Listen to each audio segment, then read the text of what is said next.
Halos 600 ang naitalang kaso ng leptospirosis sa bansa sa kasagsagan ng mga baha nitong Hulyo. Batay sa datos ng Department of Health nitong July 13 hanggang 31, 569 ang kaso ng leptospirosis.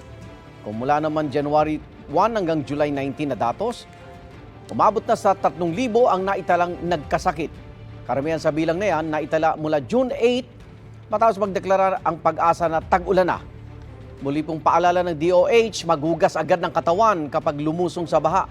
Bantayan kung magkakaroon ng sintomas ng leptospirosis tulad ng lagnat, panakit ng ulo o ng katawan at iba pa.